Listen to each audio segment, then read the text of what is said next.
This is demo on predators right here. Yeah, folks, I live, in southern Kansas, 122 miles straight north here. My habitat is just basically what you see around here. I noticed that me and Kent, we've talked about this, our habitat, basically the same. I catch quite a few cats every year. One of my favorite sets is just, I'm gonna call it a nasty dirt hoe. I believe in a lot of appeal, sight stuff. Cats use their eyes a great deal. But I'm gonna explain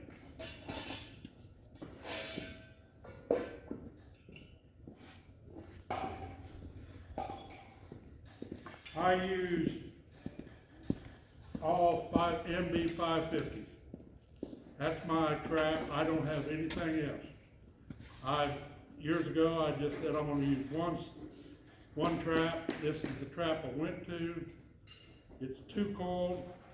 In my area, I don't need 4 coils. There's no need for it. On staking, I use cross stake the old rebar way, like that, through. I went to one stake is shorter than the other, kind of helps getting them out, but that's how I stake my traps down. On this dirt hoe,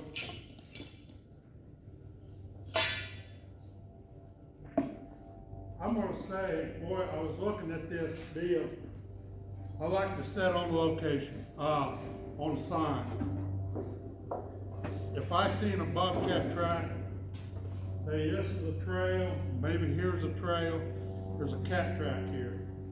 If I can find the track,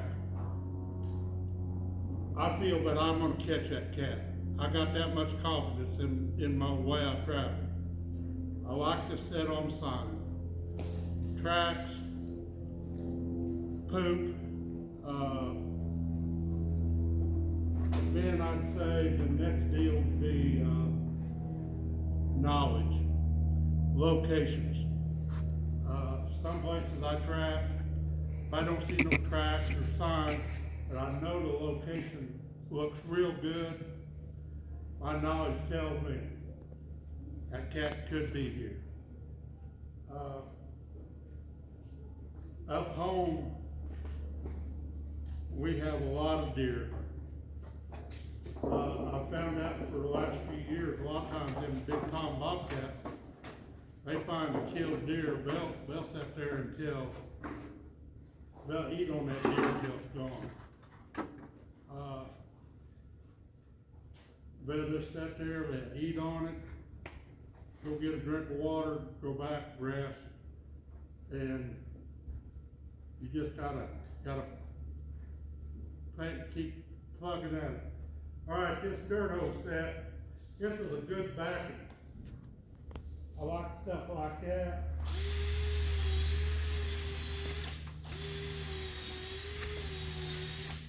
I got that red mark on there. That's how deep I like that hose.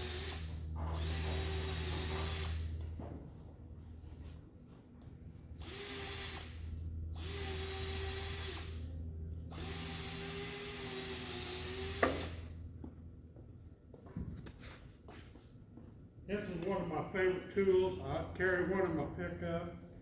It's pickaxe. I got one on my side by side.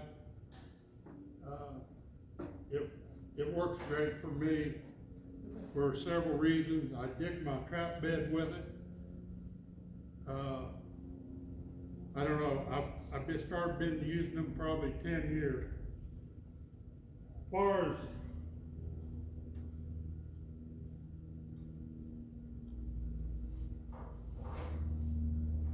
I am not going to drive to trap stakes, but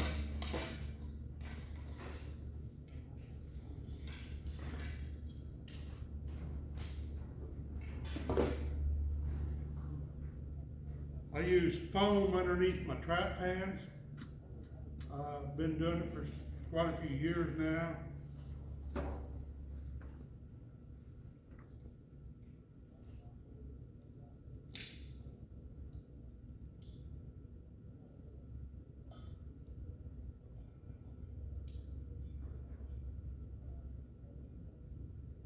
All these MBs, they come with the night latch.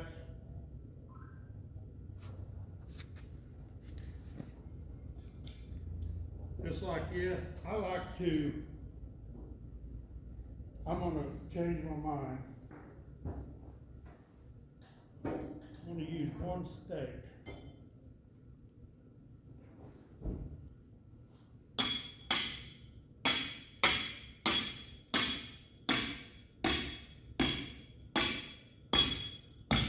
I thought that happened.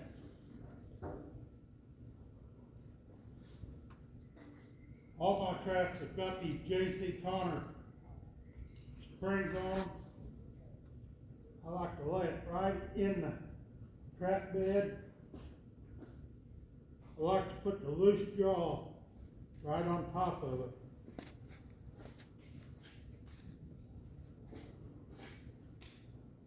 I like my trap back, that's about 6 to 8 inches back, a little bit to the right.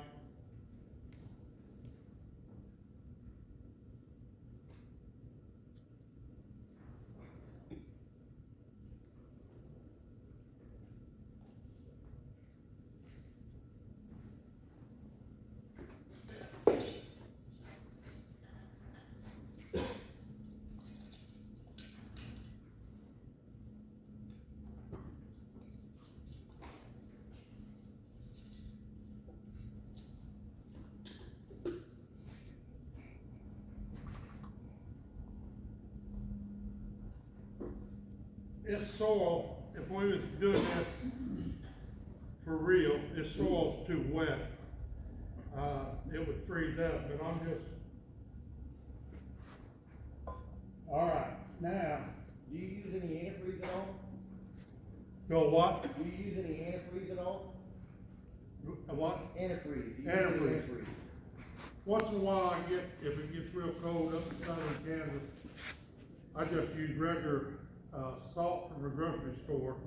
I put it down in the bottom of the trap bed and mix it with soil. But our conditions up there, I don't have much use for. I do use wax sand. I do use wax sand. I like it a lot. I also use what am I'm trying to think. Peat moss? Peat moss. Use that. I've used a little bit of whatever's handy, whatever. But on this, on baiting this dirt hose,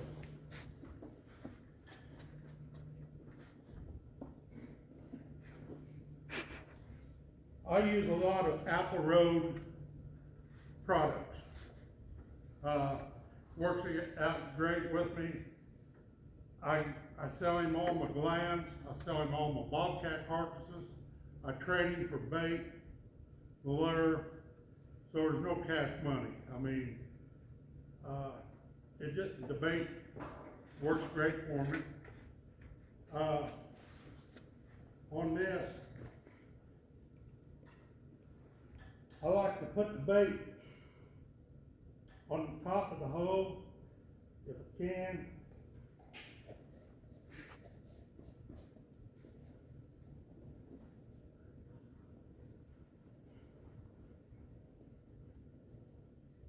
There's one thing about Apple Road, and his Bobcat gland lure, it smells like Bobcat. It is a great gland lure. It just smells like cat, and I use it. On this set, I baited the hole. I take the gland lure.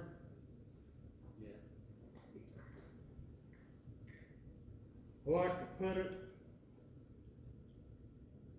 that amount. I like to put it right here.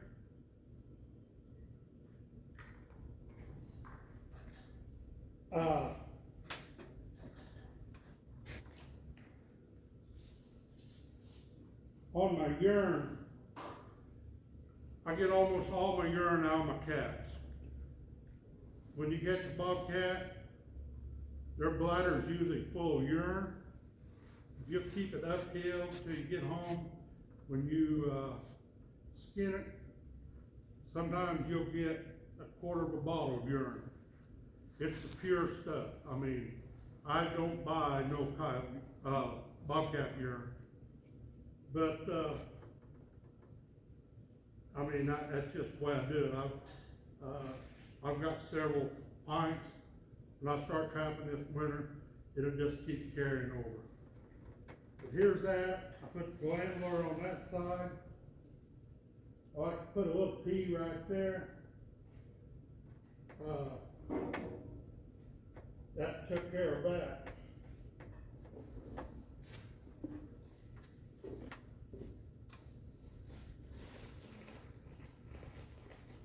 I'm a firm believer with my country,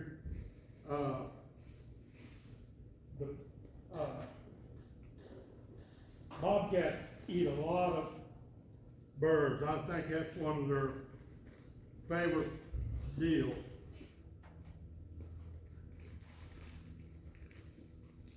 I happen to shoot a lot of doves this fall, and I put them in a bag one at a time. I take them. I use goose feathers, duck feathers, chicken feathers. It's illegal to use hawk feathers, but just take these feathers and just put them everywhere.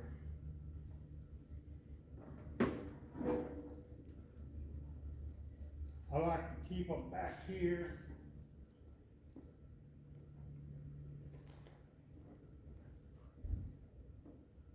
Sometimes I'll take that, if I take that dove, it don't really matter. You could even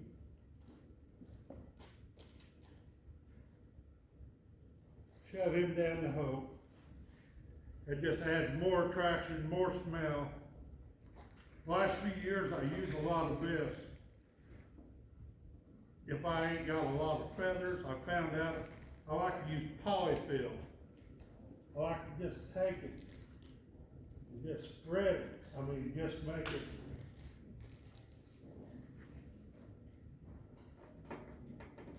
And that stuff, feathers and polyfill, it just, you can see how it's moving a little bit right there. I use a lot of this and feathers, but that is basically my set. Also,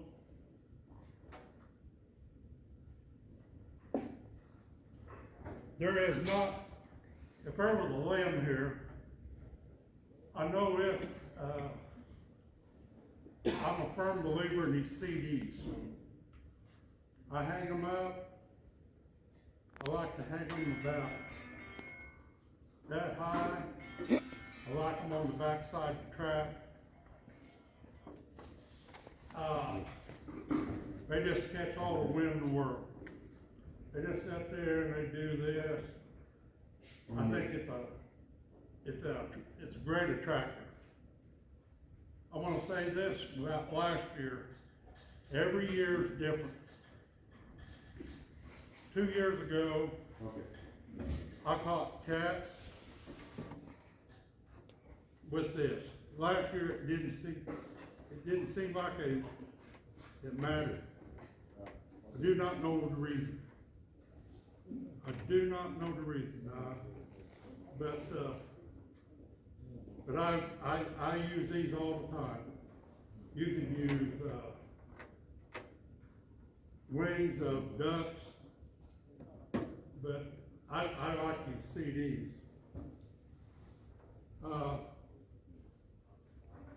That's just a set I use. On this set, you can even put another smell. I use, another lure I use a lot of Wayne Derrick's, Rocky Mountain. cat lures and stuff. Super cat. Cats smell better. People say, well, they use their eyes but they do, but they use their nose a lot. If you get that cat here, his instincts kick in. I like to use multiple lures. I like to kind of put them apart because on that deal, you get shuffle. You get that cat moving his head, his feet. There's one thing I did do, I got ahead of myself.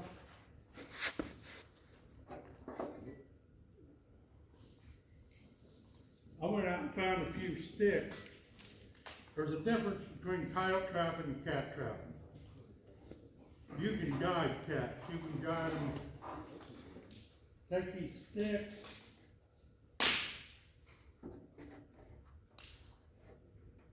find the pan, you can do this.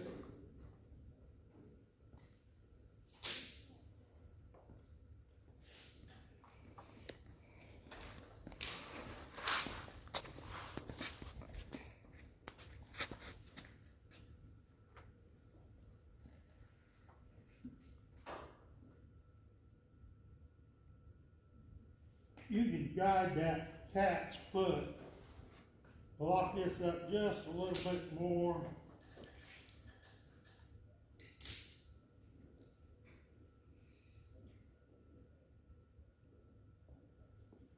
Right there, that cat will come in, come right here, step over that, right on your pan. You'll catch a dumb coyote doing this, but very few. Cats, that stuff doesn't bother him. Doesn't bother him at all. Does it bother a gray fox? Can you crowd a gray fox like that? We don't have a lot of gray fox up home, but I catch 2 or 3 a year in this same set. So, but I like I said, I like this stuff hanging up here, blowing. That's one of my go-to sets. It's just simple. Is there any questions you want to ask me about this? Do you always, use blocking every time you set for cats? Yes, Yeah, use blocking every time. I like blocking every time I'm setting for cats. And as you said, I caught a couple of coyotes in blocked off sets last year, so you're right, it's gonna be the dumb ones that are gonna get caught, Yeah, not too many. but when I'm setting for cats, I like a lot the blocking, and some people use more than that. But I caught a gray fox one time on a set that I saw you make. I mimicked the last time I saw you do a demo, I mimicked your set, and in 2019, 2020 trapping season, I had a Bobcat set on right up next to a tree with a CD hanging, and it was on the drag, and I caught my first gray fox ever, in a set just like that. I'll tell you, up home, this is up home. Every area is different. My cats, I say about every 3-4 days they make a circle. I mean, kind of what I go by. I trap some farms, some ranches. Ken's been up there with me. I trap in 7 to 10 days. I pull into a spot, put out, cover it pretty good, 7 to 10 days I'm out there. I do not, I know I ain't catching every animal, but I'm catching the cream of the crop, the easy ones. quick one. I got enough permission, I moved to another farm, another ranch. I could stay there. I could stay there and probably catch some fur. Sometimes the ranchers want me to stay longer, and I do. I'll say, all right, I'll stay for a while. I'm gonna tell a story on cat trapping last year. This location, I've caught cats here for years. I went there and I put in 2 sets. This set and a walkthrough. 9 days later, I had not caught nothing. I had not seen nothing. The day I pulled the traps, I pulled up there, had a great big bobcat. Up in our area, 30 pounds is a big tom. I'm gonna say the average is probably 24 pounds. But this cat, his belly was big like mine. I thought, man, what? I got him home, and you know the old saying that they like fresh kills and stuff. I skinned that cat and I cut him open. This cat had deer meat in it, and it was rotten deer meat. I mean rotten. I know that cat had been on that deer carcass, somewhere pretty close. He finished up his deer. I mean, you just can't believe how rank it was. But I think he got done eating. You know, he cleaned that food up. He started moving. He got caught. He was full. I do not think he was hungry, but I think that visual attraction and that smell got him caught. I know that's what happened. But I don't know. Up home, we got so many deer. I noticed, I've seen bobcats on the shoulder road eating on a deer early in the morning. And I think they just stay right there, right at the highway, you know, and eat off that carcass. Is there anything else? Ask me. How much did that bobcat weigh? Huh? How much did that bobcat weigh? That one I caught, he weighed right at 30 pounds. He was a nice big old tom. I turned some females loose last year. It's such big country up there. You read this about turning females loose. That's fine. I think it's your own, whatever you want to do. I live in such big country up there. I think cats filter through. If you catch 2 or 3 cats, maybe one of them will be a female. I think there's another female 4 or 5 miles that'll filter in. We've got a good cat population up home. So, What's the process to release one with your catch pole? I've never done that. Speed. I use a death ray. I put it on him. I don't chuck it. I just get it tight on their throat. Sometimes I use that Maddox, push it down on the ground. Right. I want to say this. It's you just gotta watch what you're doing. But you can get it pinned down. You can get your feet, you know, and move it. I think Ken, he had an accident last year. Yeah. On removing a cat. Yeah, I got attacked by a bobcat last year because I released it. It was the 5th or 6th of December, and I got anxious and wanted to leave the trap bed area, and I started kicking up a little grass at him to go. He jumped on my head, I got a scar right here, almost took my eye, I got a scar on here, I got a scar on my cheek. So as he was saying, you know, I tell everybody not to be, don't be dumb, and respect the danger, because it's, I've never had a cat do that, I never thought he would. And had I been smart about it, paid better attention, something like that wouldn't happen. But I went ahead and posted it, let everybody see it, so everybody can see what not to do whenever You got a video of it? Yeah, I got a video. Yeah, we need to see that. That'd be a learning for everybody. I'm gonna say something, when you turn them cats loose, you think they would run off. Right. You think they would just go, but they don't. They go over there. I've had them crawl up underneath my side by side of my four-wheeler. Get up underneath there, they think they can't. And man, you start the four-wheeler up and you just drive off, and he's still under your four-wheeler or side by side. Mm-hmm. They're just kinda, they don't know where they're at. That's happened several times to me on turning them cats loose.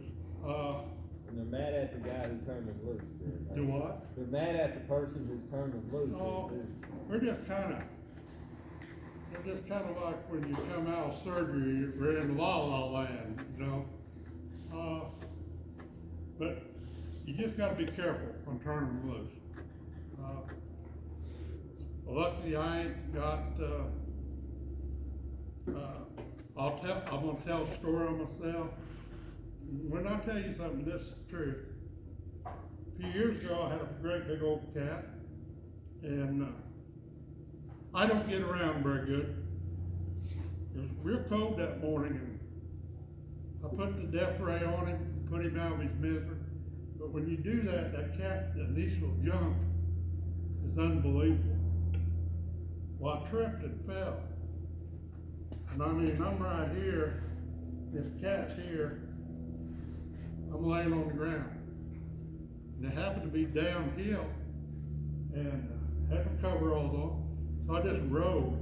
And I could feel something hit me in the hind end.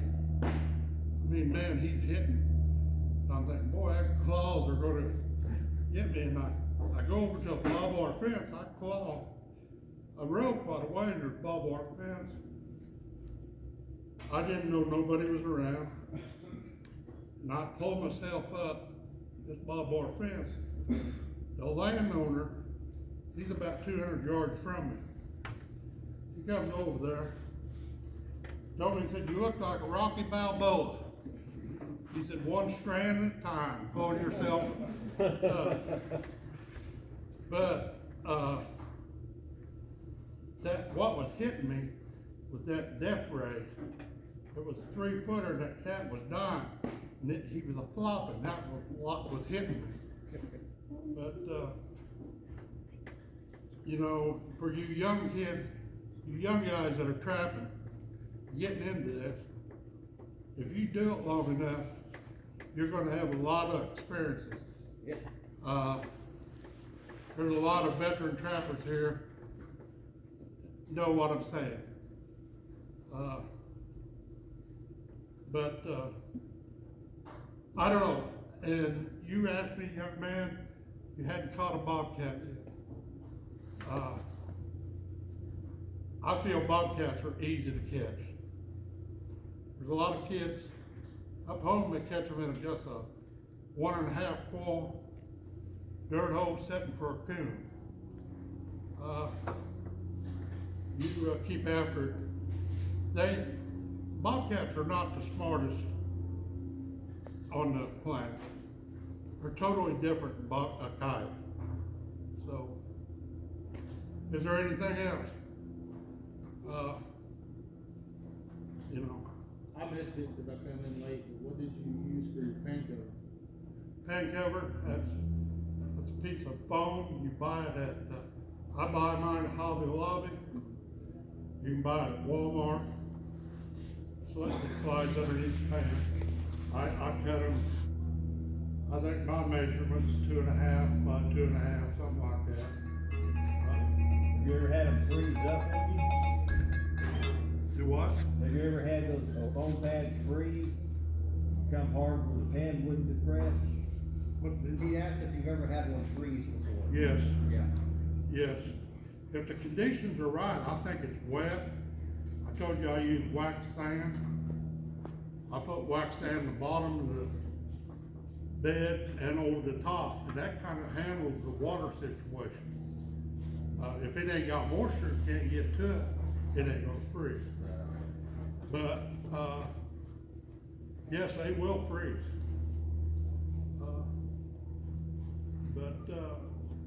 I've used them, it just that, I've been using them 3 or 4 years now. I used to use, donut pastry papers. Used to use that to put over my pan. They work, but I found I like these foam rubbers better.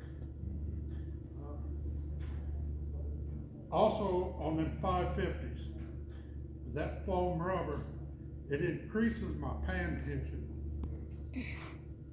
quite a bit. I've noticed the last few years I have a lot of possums. They work that set, but they don't get hot, which I don't want. Yeah, that's good. But, anything else?